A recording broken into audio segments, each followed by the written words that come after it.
विज्ञात नामासीत सखा अभिज्ञात चेष्टता आसीत पुरंजनो नाम राजा।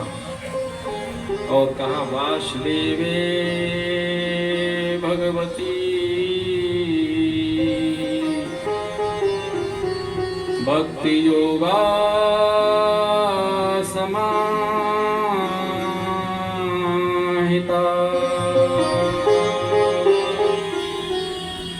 पुरंजन नाम के राजा और उनका एक मित्र है, अभिज्ञात है, ज्ञात नहीं है। अभिज्ञात माने नाम क्या है मित्र का?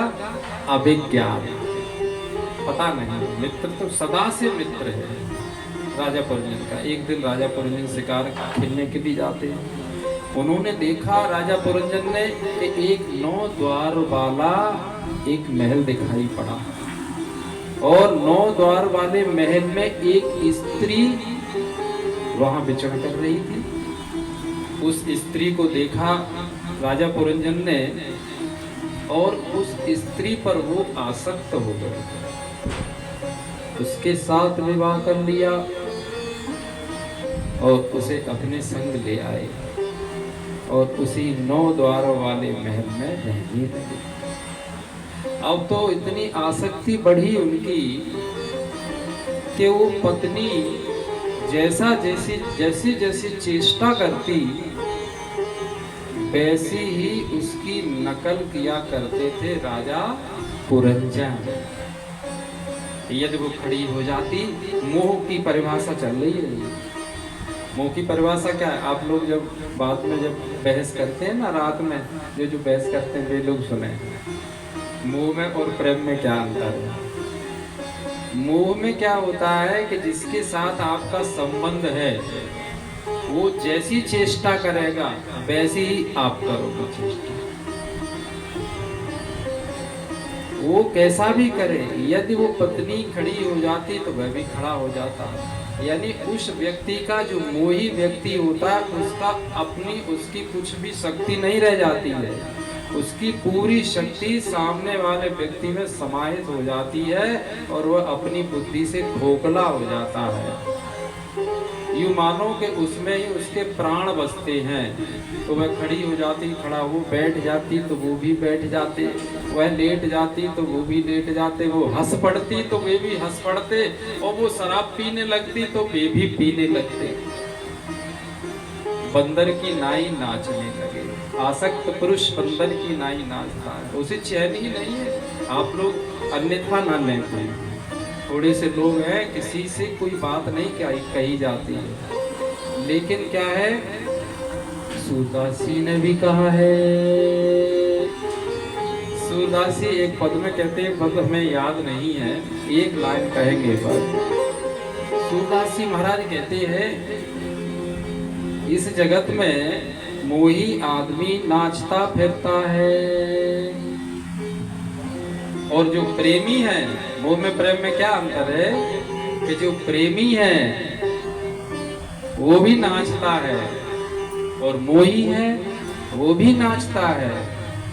मोही नाचता है जगत में, मोही नाचता है पत्नी के पीछे, मोही नाचता है पति के पीछे, मोही नाचता है लड़कों के पीछे, मोही नाचता है बहू के पीछे, मोही नाचता है नाती के पीछे, मोही नाचता है धन के पीछे, मोही नाचता है इस जगत की कामना की पूर्ति करने के पीछे, और प्रेमी नाचता है अपने बांके बिहारी लाल के लिए। तो सूरदासी का पद क्या है? अब मैं नाचो बहुत गोपाल, अब मैं नाचो बहुत गोपाल, मैं नाचो बहुत गोपाल। सूरदासी अपने भाव व्यक्त कर रहे हैं। सूरदासी अपने जीवन में जो उन्होंने अनुभव किया, संसार को जाना, और वही भाव अपने उद्गार व्यक्त कर रहे हैं। अब मैं नाचो बहुत अब मैं नाचो जाओ थक गए हे बिहारी जी, हे मेरे गोपाल जी, मैं बहुत नाचा। मिला क्या? मिला क्या? बहुत नाचा। अब मैं नाचो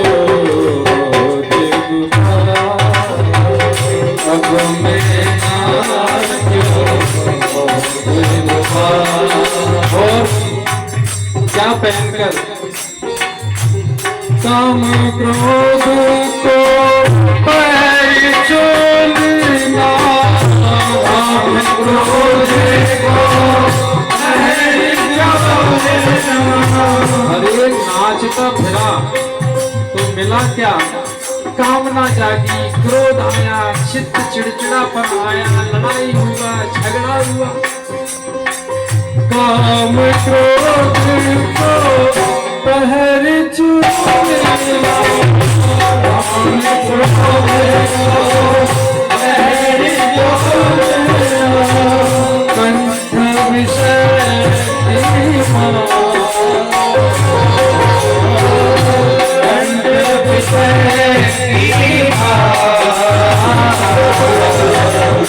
अब मैं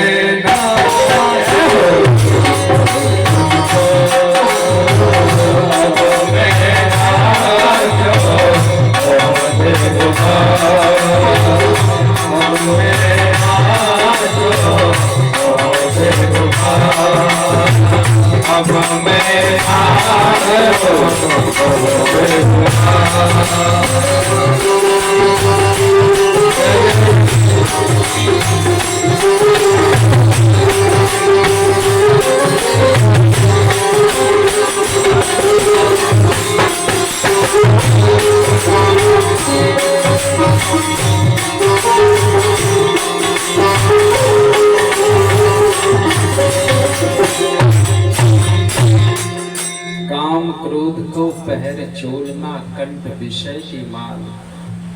हे बिहारी जी, अब मैं नाचो बहुत गोपाल, हे गोपाल बहुत नाचो। तो ये हो गया मोही। जब मोह का जीवन सूरदास जी जी रहे तो उसका अनुभव बता दिया। अब प्रेमी का एक लाइन ले लो, प्रेमी। अब सुनते जाना सब बहस वाले। अब प्रेमी की बात ले लो। प्रेमी भी नाचता है। तो प्रेमी कहता है रोका पड़े तो रोक लो, रोका पड़े किसी पे तो रोक लो कि नाचूंगी। मीरा जी कहते नाचूंगी। मीरा के भाव प्रकट, मीरा के उद्गार प्रकट होने लगे। लोग रोकते हैं। संतन संग बैठ बैठ लोक लाज खोई। संतों के पास किसी की बहन बेटी बैठने लगे तो लोग क्या कहते हैं? नाक कटा दी जाए।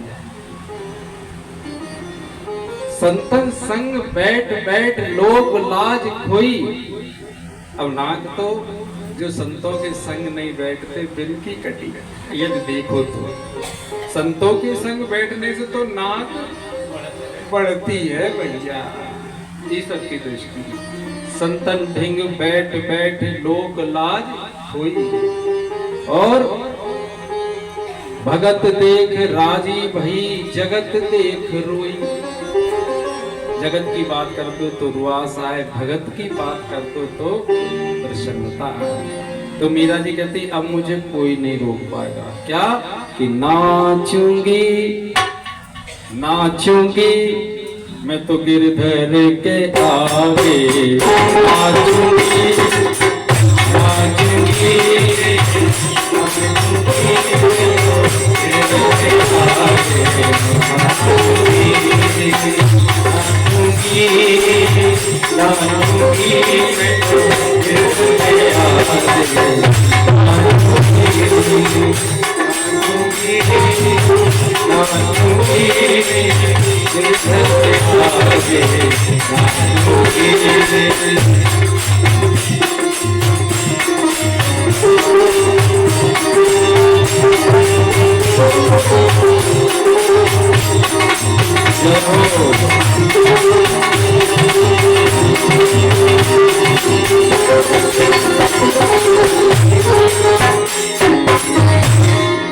वृंदावन बिहारी लाल की जय। तो आपने वृंदावन में देखा ही होगा, आप इस्कॉन जाओ, आप प्रेम मंदिर जाओ, आप बिहारी जी जाओ, आप राधा वल्लभ जाओ, आप जमुना जी जाओ, जुगल घाट जाओ, केसी घाट जाओ, आप जहाँ भी जाएंगे वहाँ भगवान के बिहारी जी के भक्त नाचते ही मिलेंगे। अब नाचना आपकी, आप जहाँ नाचना चाहो नाचो, जहाँ आपको अच्छा लगे तहाँ नाचना, बस यही बात। और राजा पुरंजन का नाचता है कि उस स्त्री में आसक्त है, वो जैसा कह देती तैसा मान लेती। धीरे धीरे क्या हुआ, आसक्ति इतनी बढ़ी कि राजा पुरंजन की मृत्यु हुई। चंडवेग आ गया काल।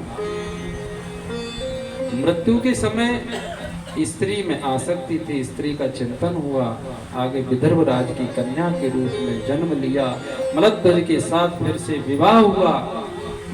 और अब देखिए राजा पुरंजन स्त्री में आसक्त होने के कारण स्त्री का शरीर प्राप्त कर लिया। पहले पुरुष था, अब स्त्री हो गई।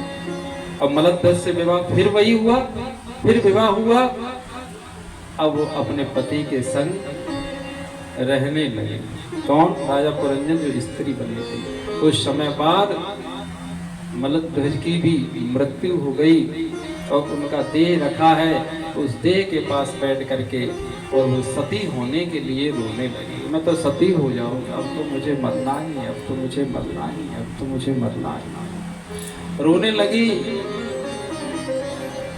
जब रोते रोते रोते रोते थोड़े चित्त में विश्रांति आई। रोने से, आंसू बहा देने से चित्त की शुद्धि होती है। चित्त थोड़ा शुद्ध हुआ, वह अभिज्ञात मित्र वहां प्रकट हो गया और उसने कहा कि सुनो, अब मैं तुम्हें ज्ञान देता हूँ, मैं तुम्हारा मित्र हूँ, वही अभिज्ञात ब्राह्मण, और मैं आज से नहीं, पुरंजन अनादिकाल से मैं तुम्हारे साथ ही हूँ, लेकिन अभिज्ञात तुम्हें ज्ञात नहीं था कि मैं तुम्हारे साथ हूँ।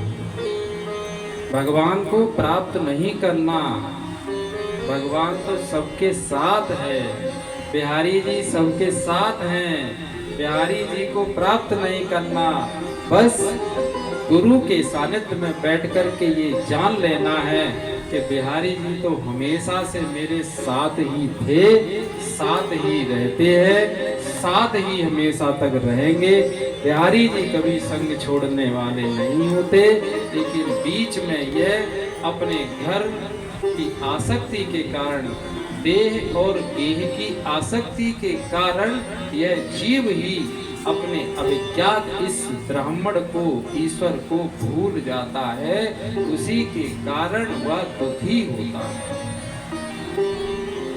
बोलिए, हम और आपका जो दुख है, यदि भागवत की कथा ठीक प्रकार से सुन ली जाए तो वह अपने चित्त में वह बात जम जाए एक बार और उसको करने लग जाए तो समस्या समाधान हो जाए, और यदि उसको समझा नहीं जाएगा तो समाधान नहीं होगा।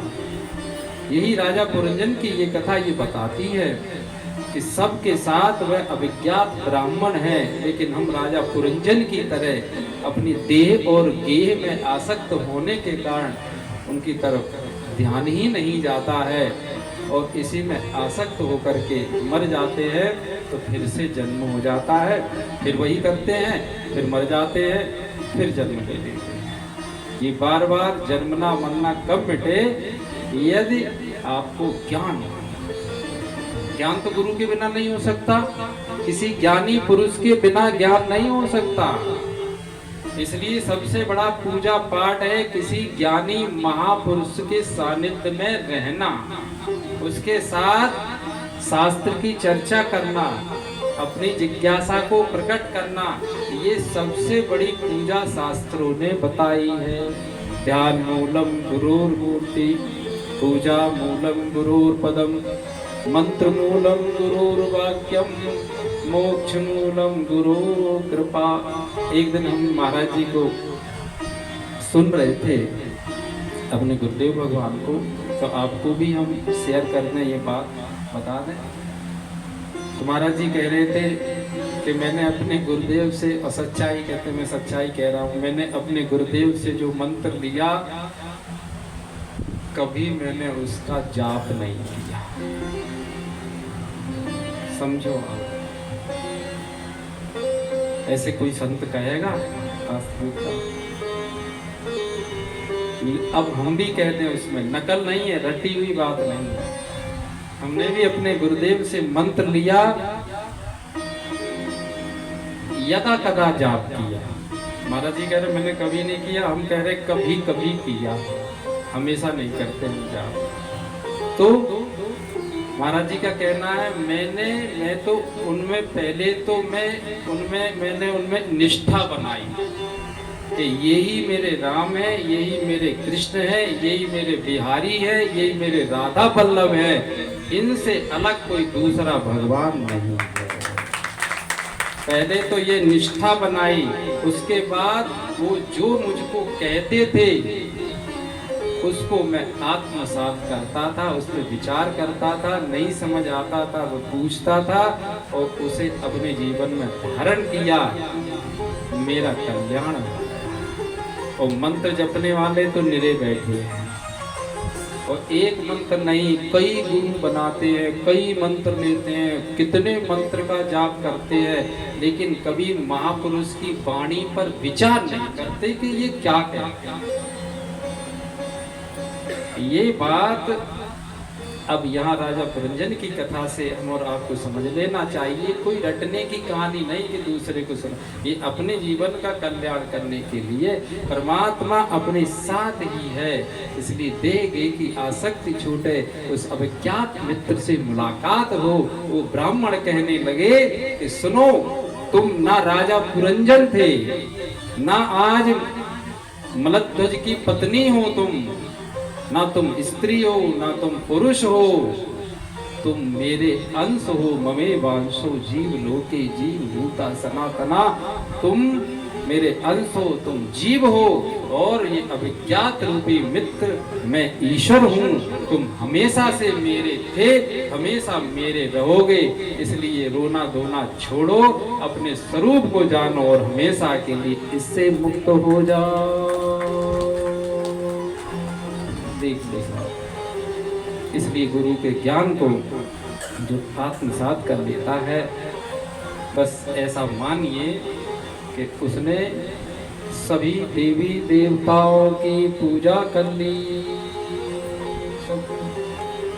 और जैसे ही ध्यान आता है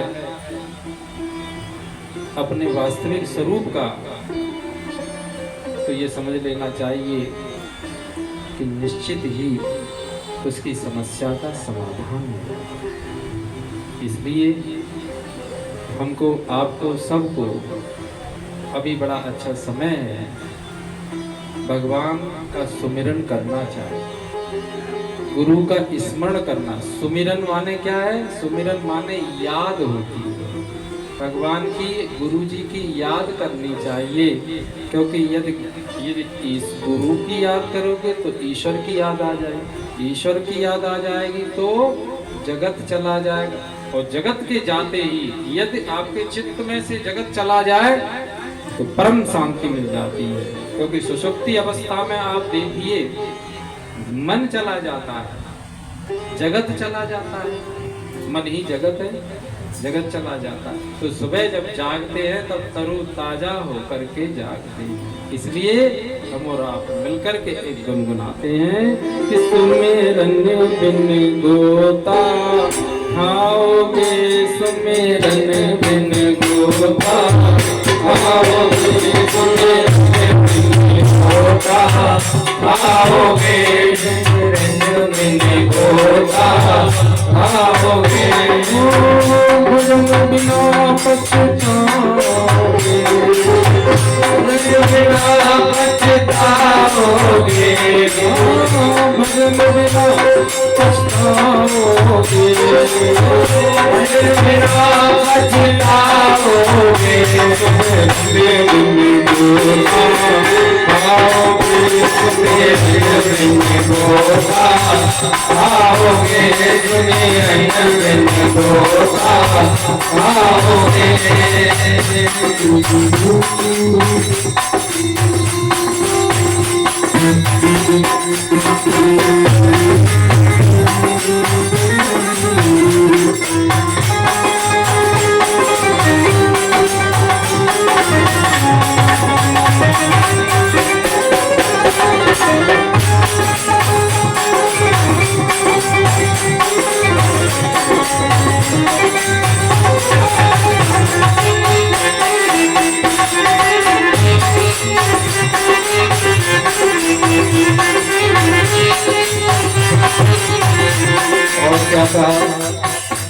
एक एक अंतरे पर ध्यान देना।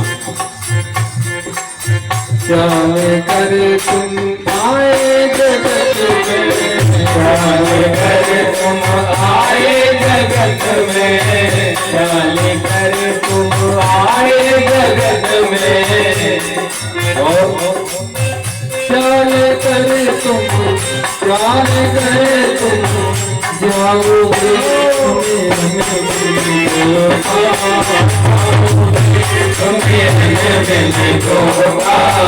आओगे तुम्हें आओगे भजन बिना बचेगा।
कागल की तेरी नाव बनी है, कागल की तेरी नाव बनी है, बूंद पड़े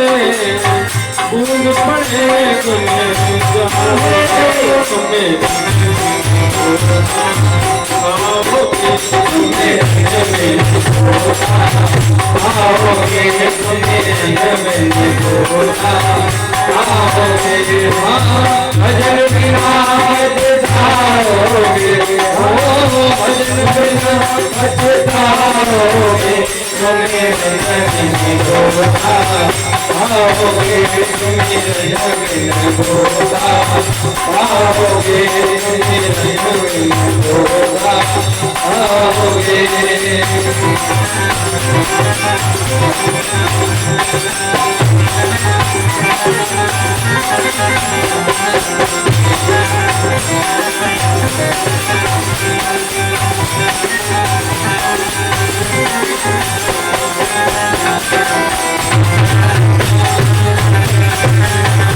Oh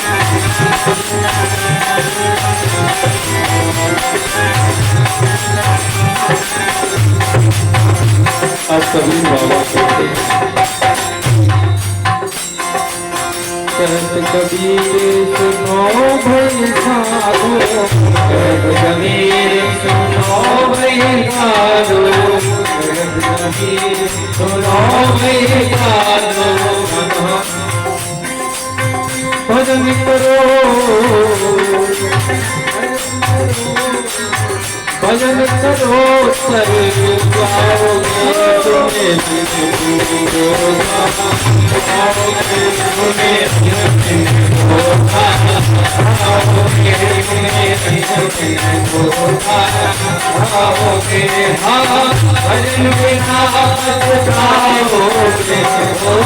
भजन बिना भजन बिना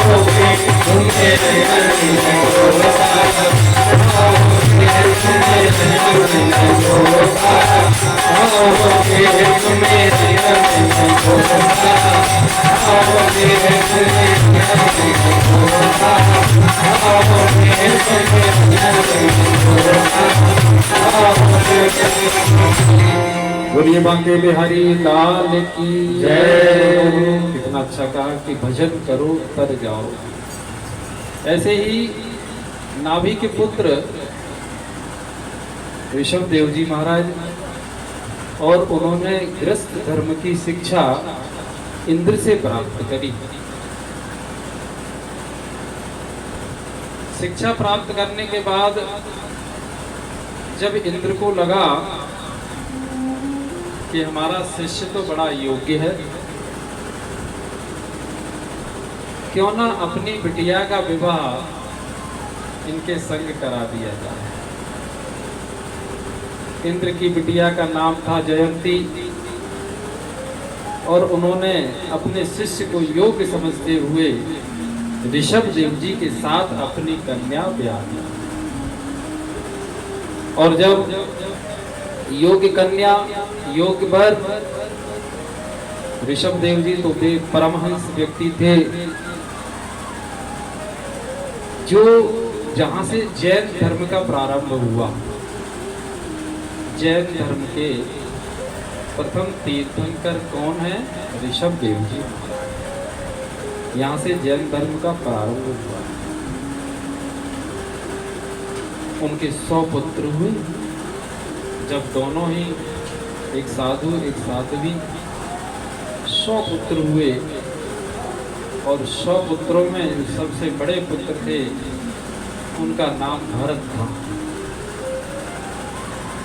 ऋषभ देव जी ने अपने 100 पुत्रों को एक दिन बैठा करके उनको सबको अपना अनुभव बताया, ज्ञान दिया, और भरत को राजगद्दी दे करके ऋषभ देव जी स्वयं तपस्या करने के लिए चले गए। भरत, जिनके कर्म इतने दिव्य रहे कि उनके नाम पर आज अपने देश का नाम भारत पड़ा। यदि व्यक्ति के कर्म दिव्य हों तो वह मार्गदर्शक बन जाता है, वह मार्ग प्रशस्त करने वाला हो जाता है। तो हमको ऐसा कर्म करना चाहिए कि वह कर्म हमें तो तारे ही, और जितने भी लोग अनुसरण अनुकरण करें वो भी तरे। भरत जी के नाम पर इस देश का नाम अजनाव खंड था, भारतवर्ष पड़ा। ऐसे भरत जी, उनका विवाह पंचजनी के संग हुआ। सुखदेव जी कहने लगे, भरतस्तु महाभागवतो यदा भगवतावनितल परिपालनाय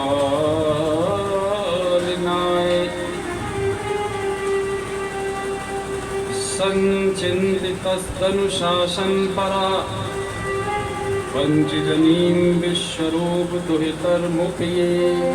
विश्वरूप की कन्या पंचजनी के साथ भरत जी का विवाह संपन्न होता है, और उनको भी 5 पुत्र हुए।